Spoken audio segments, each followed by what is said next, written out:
Hello everyone, peace be with the righteous of you. I hope you're doing well. We're back with another discussion. So last time we met, we talked about the ELM. We entered part 2 of the book, Eritrea, Liberation War and Refugees. We spoke about the how religion and ethnicity were both major factors which affected the revolution, the Eritrean revolution. They were major factors which would have an effect on the Eritrean revolution against Ethiopia. And then we entered chapter 4, which is the first chapter of part 2, and its title is Armed Struggle and Refugees, Phase 1, 1961 to 1975. This is Phase 1. So we discussed that we talked about how the Muslim population was the unhappiest, was the most unhappy in the beginning. And this unhappiness would become general with time, and the formation of two groups would take place. So two groups were born. They were the ELM and the ELF. Now, last time we spoke about the ELM, and we talked about how they were known as, in Arabic, Harakah, and in Tigrinya, Mahbar Shaw'ateh. And we talked about where they started, just a brief kind of summary as to who they were and what ended up happening at the end. The way they ended was there were two reasons why they disappeared out of the picture. One, it was Ethiopia's aggression. Two, it was Eritrean conflict. Now, Mr. Walde Jesus Ammar does not mention in the text that it was the ELF. However, it was the ELF, in my understanding, it was them and the ELF that were butting heads, not no other group. I don't think Mr. Walde Jesus left that out because it was not the ELF.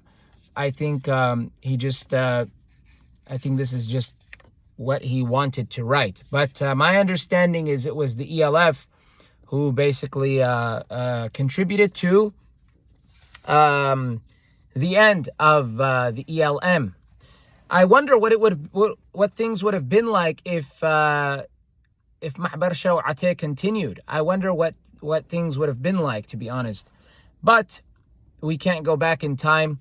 We can only imagine. So anyway, let's begin talking about the ELF, Eritrean Liberation Front, which is number 2 in the chapter. Before anything, I begin in the name of God, the compassionate, the merciful. I praise and I glorify him as he ought to be praised and glorified. So, the Eritrean Liberation Front, ELF. The brief account about Harakah is partly an introduction to the wider ramifications of the Eritrean armed struggle and the perennial disunity that bedeviled the liberation movement. So what Mr. Walde Jesus is saying is the brief account, so the brief story about Harakah is partly an introduction.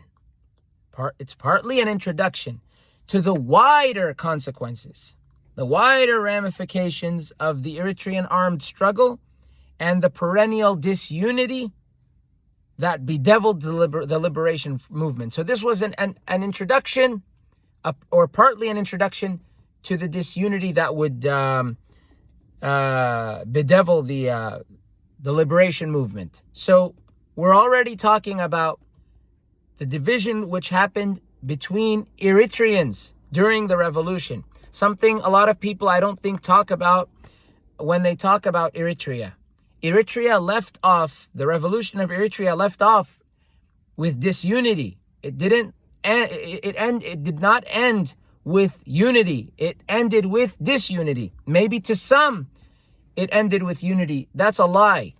The only thing people united on was its independence. Besides that, it was not unity. It was not full unity as one may think. But let's educate ourselves. And if you don't want to believe Sami, don't believe Sami. Go do your own research. Or if you want to lie to yourself, you can live in your lie. That's up to you. The ELF or Jabha front. Jabha means gumbar, like in Tigrinya, gumbar, front, or forehead. So the ELF or Jabha, which it's Jabha to Tahriri Eritrea, the front for the liberation of Eritrea, or the Eritrean Liberation Front. The ELF or Jabha front in parentheses, as it was popularly called, grew from a unit of a dozen ill-armed Muslim tribesmen in 1961 to a force of about 30,000 fighters. That's a lot of people. 30,000 fighters and peasant militiamen by early 1980. But all of a sudden, the front collapsed after yet another Eritrean conflict. So the first Eritrean conflict we were introduced to was the one with the ELM. Later on, they would end up fighting again. This is in the middle of a revolution. In the middle of a revolution, they're fighting each other. In any case, the ELF was founded in Cairo by students and political refugees rallying around Idris Muhammad Adam and Ibrahim Sultan. According to the former, meaning Idris Muhammad Adam, according to the former, the decision to create a front was taken in December 1959, though not announced. So the decision, according to Idris Muhammad Adam, was taken in December 1959, but it was not announced. Now there's a footnote at the bottom. It tells us that Schroeder mentions this. It's from an interview with Idris Muhammad Adam in Khartoum, Sudan, on the 15th of March, 1989. One of the founding members, Muhammad Saleh Humaid, told the author meaning Walde Jesus, Mr. Walde Jesus, told the author in 1978 that the ELF was founded in July 1960. So the ELF was founded in July 1960. So it could be that it was talked about, or the decision was made earlier on, and then it was founded officially in 1960. That's what may have been the case. The organizers were already active by mid-1960 with the two above-cited leaders, so Idris Muhammad Adam, Ibrahim Sultan, visiting Eritrean communities in Jeddah, Port Sudan, and Kassala. So in Saudi Arabia and Sudan. They were visiting Eritrean communities there. The practical move on the ground was made by Hamid Idris Awate on the 1st of September 1961, when he and his followers declared the armed struggle, whose first shots were fired at Mount Adal near Barantu in an initial encounter between Awate's freedom fighters and Ethiopian government forces. I want to share my view of Awate. I may have done it, or I think I did it earlier on in this series, but I'll mention it again. I do not approve of Hamid Idris Awate. Why? Because there are reports about atrocities that were committed by him against the Kunama. Kunama are human beings just like anyone else. So him having committed atrocities against them against unarmed people of the Kunama is unacceptable. There are reports, you can find them, not written by Ethiopians, not written by supporters of Haile Selassie or unification with Ethiopia, but Eritreans who have cited Hamid Idris Awate's atrocities against the Kunama. So I believe it's not all the Kunama who have a problem with him, but there is a group of the Kunama who have a problem with him. You cannot kill innocent people in this life. You have no right. And people, sometimes will, from what I've understood, I'll continue to do research on what the other side says. The other side, though, in my understanding, says things like it was a tribal thing. It was a tribal thing.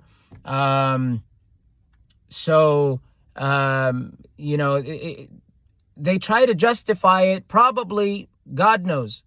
But my guess is maybe they try to justify it because they don't want to taint the image of someone who they view as a superhero, someone who they consider a saint, or maybe not a saint, but someone who almost like a prophetic individual. And this is wrong. So, this is, if someone wants to prove me wrong, go ahead. You have a comment box right there. And if you know me in person, you can contact me. But this is the case. You're not allowed to kill innocent people. If anyone's saying out there, well, Sammy, why is it that Hamas fires rockets at Israel and they take hostages and do this and do that? Who told you I support them? If that's the case, who told you that I support them? I don't support them. I don't support their actions. I don't support kidnapping innocent people. But Sammy, but they're not innocent. You're not allowed to endanger any human being on this earth. You're not allowed to endanger him. You're not allowed to. This is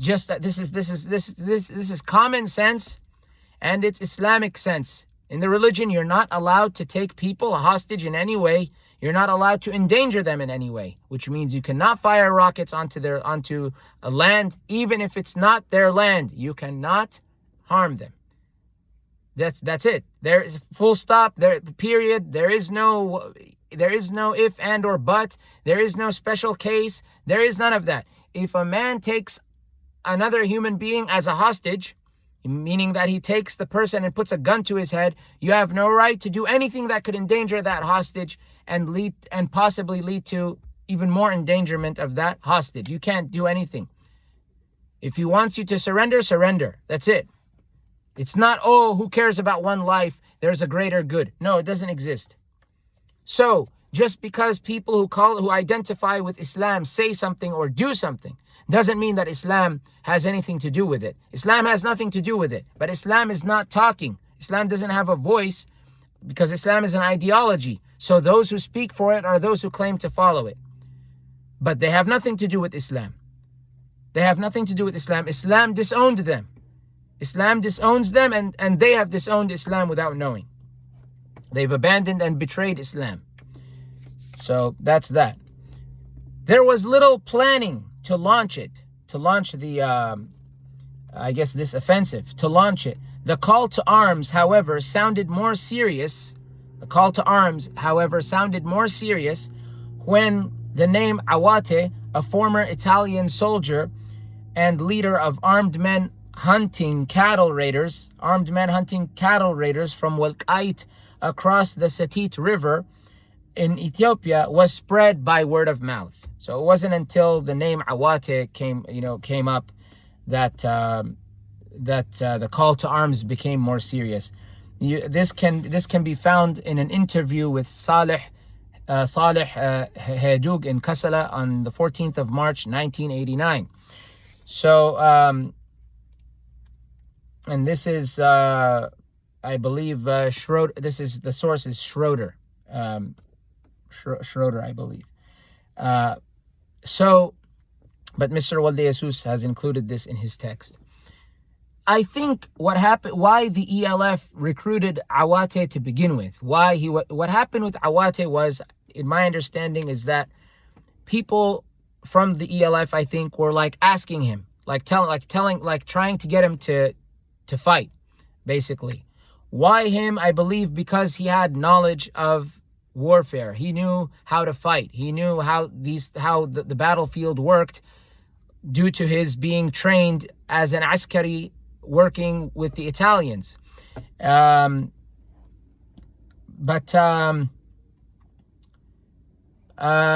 Also, I believe there was a sheikh.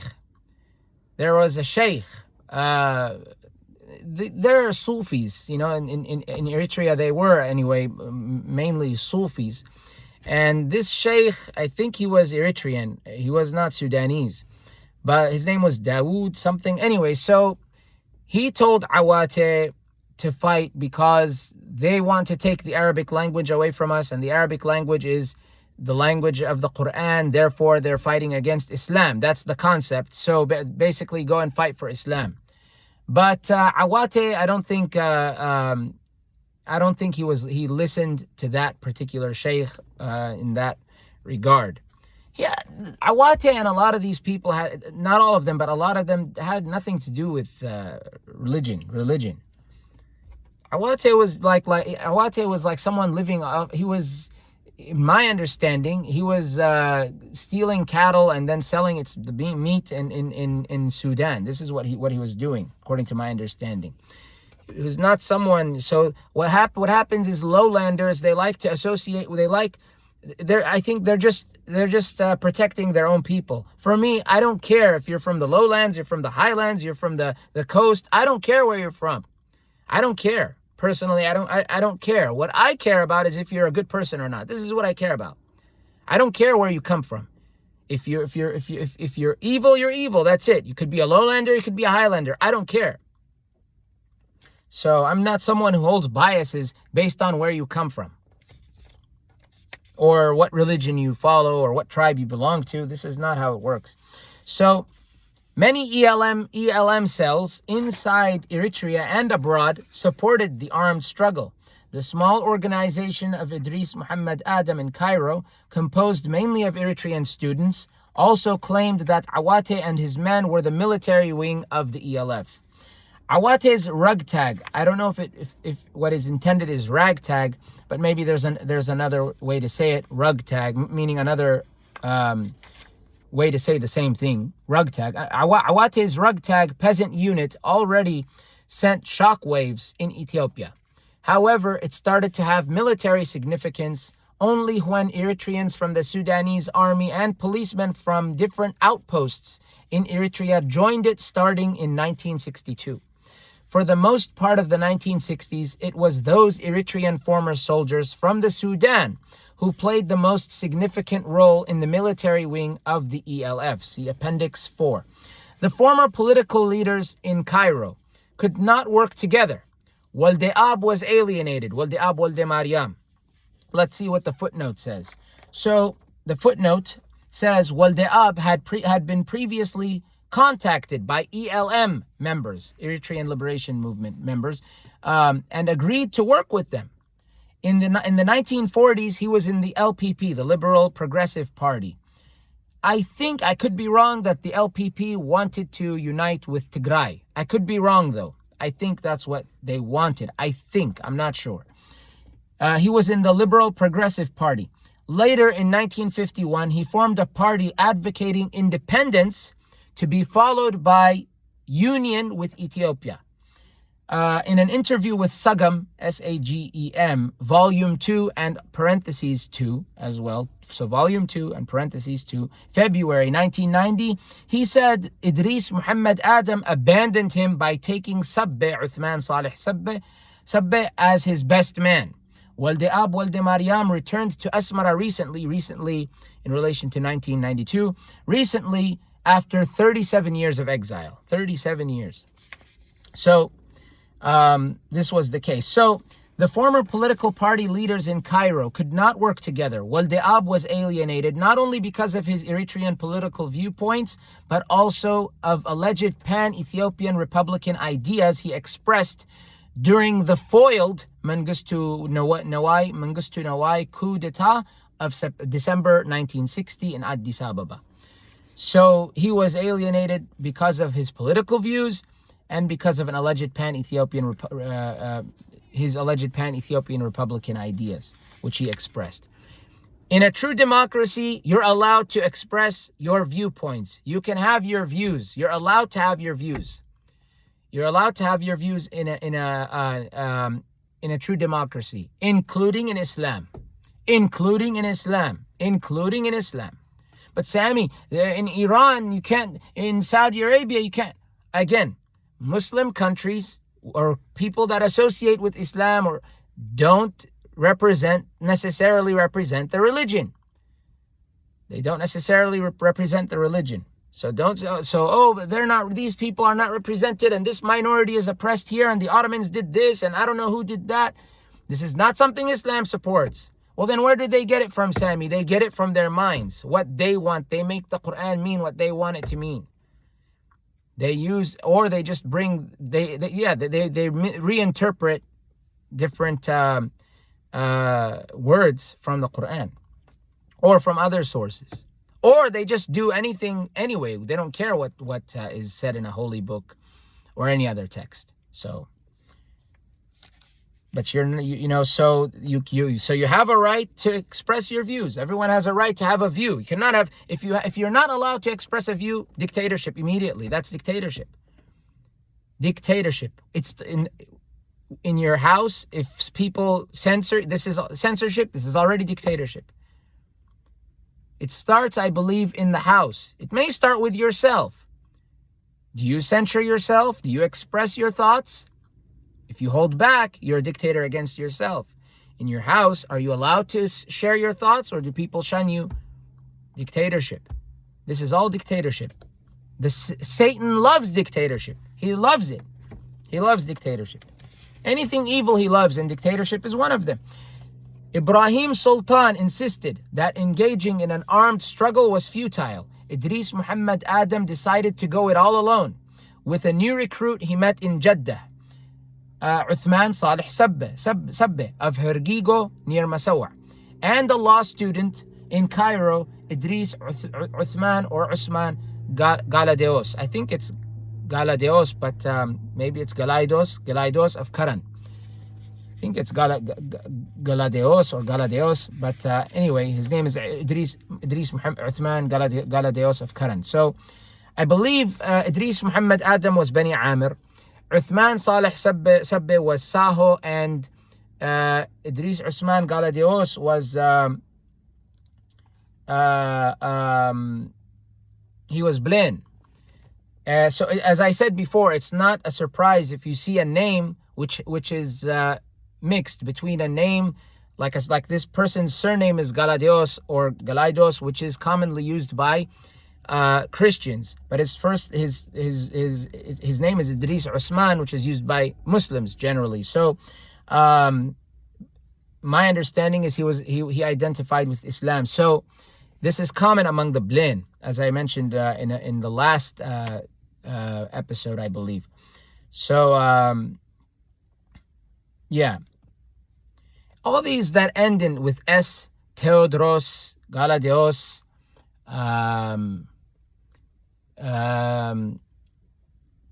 Fasilides, I forgot the king of Ethiopia. They had a king, an emperor of Amhara emperor. Anyway, a lot of these names that end with S, these are Greek names. They're from Greek. They're Greek. Even if you think if Adulis or Adulis, whichever you want to call it, Adulis, the way that it looks, it sounds like metropolis, Adulis.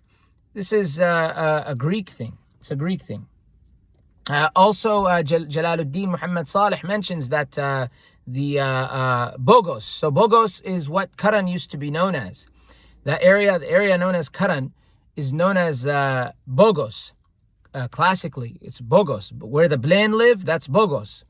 Bogos. But the S is it's Greekified, if you will. It's it has something to do with Beja, and then Bogos. It has something to do with that.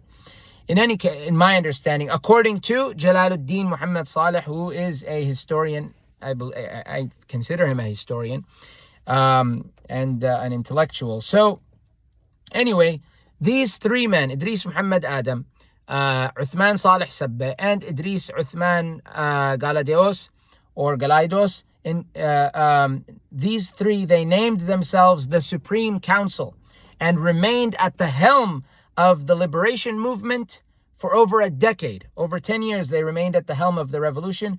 They were also to play key roles in its fragmentation, in its destruction. These three men were also contributed to its fragmentation, to its separation, division, destruction. You call it what you want to call it. The formative stage was, therefore, not very much encouraging. There was no political program, no dialogue to iron out old and new differences, at least those between the ELM and the ELF, in parentheses, at least those between the ELM and the ELF, and no care taken or serious effort exerted to ensure the involvement of the Christian half of Eritrea in the initial phase. You see, there was an allusion to this, not illusion, allusion. There was an allusion to this in the beginning, in the first introduction, and of part 1, that the Christian half was not trusted. And you see, Mr. Walde Jesus does not fail to mention that there was no care taken or serious effort exerted to ensure the involvement of the Christian half of Eritrea in the initial phase. If someone complain, you know who created the EPLF? What created the EPLF? It was the ELF that created the EPLF for more than one reason, but one reason is because they gave people a reason to leave. They gave people a reason to leave. The people left and they joined another movement. Or they just left. They didn't join that movement. They might have started a new movement. That movement might have dissolved, whatever. But people left the ELF. They scared them away. They were, in my understanding, they were killing people like Christians. They were saying, "Oh, you're a traitor. They were considering them traitors working with Ethiopia. They had this paranoia. They caused Christians to fear them as in or not fear them, but lose trust in them. So they left and started. If you read Nahnan ala Manan, us and our goals, you will find that that's there. So what they have to say. Now, if Isaias was behind that, Isaias doesn't care who is Christian and who's Muslim. He doesn't care about these things. He only cares about power. But and we would learn more and more as time would pass. But people who joined were people, I believe, that were running away from the ELF. It was the ELF that started the mess. So this has to be said. I don't care if you're from the lowlands or if you're someone who wants to just represent something that you feel represents him. You have to represent the whole of the country. And as a Muslim and as an Eritrean, I am telling you, as a Muslim and as an Eritrean, that even if we have our disagreements, sharp disagreements with the Christian ideology, it does not give a Muslim the right to persecute him. If that person is under you, meaning under the Muslim, that person is under your trust. If he's a Christian, everyone under you is a trust. You have to protect him. You have to treat him well. You have to treat him right. You cannot just think, oh, he's Christian, so therefore I'm going to persecute him. It doesn't work that way. It doesn't work that way. You have to it has to be inclusive. You have to include everyone. There is no in a cause that's for a land, let's say called Eritrea. If it's for Eritrea, everyone has to be included because this is everyone's land. Everyone lives there. Unless you have a plan to take over the land, the whole land, and do things your way. Unless you're trying to be a dictator. You see, you cannot exclude people. You can practice your religion. That's part of the democracy. If you're Christian, Jewish, Muslim, whoever you are, you have freedom to practice the religion. But you have to treat the people right. So let's say now in Islam, we have a belief that the Muslims should be in charge. That's true. But despite Muslims having to be in charge, by the way, if it's at the cost of war, this is what I'm saying. If it's at the cost of war and people are going to get, agitated and uncomfortable, then it could be that, okay,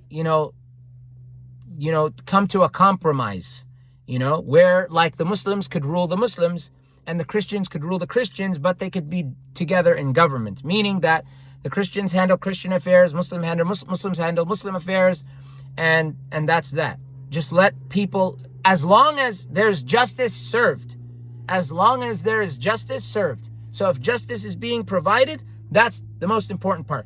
Let's say, though, there's a Muslim government. Let's just say, if there's a Muslim government, that government has to protect, defend, and consider all people that live in that land. Muslim, Christian, people from other sects of Islam or different denominations, Jews, everyone has to be taken into account. Everyone. Everyone has to be fed, taken care of, the right to education, the right to health care, the right to this, the right to that. Everything has to be there for them, ready. Everyone gets equal treatment. So, in any case, this is something very sad that happened in Eritrea. But anyway, we will talk more about that as the years go by, or the years go by in the text. So the last thing we read here is that the formative stage was, therefore, not very much encouraging. There was no political program, no dialogue to iron out old and new differences, at least between the ELM and the ELF, and no care or serious effort exerted to ensure the involvement of the Christian half of Eritrea in the initial phase. And that's where we're going to end, my dear friends, brothers and sisters. So we're going to talk about the foreign factor next time. Number 3, the foreign factor. What foreign entities had to do with all of this? In any case, thank you guys for watching. I hope to see you next time. And keep safe, be well, peace be with you, and I'll see you next time, God willing.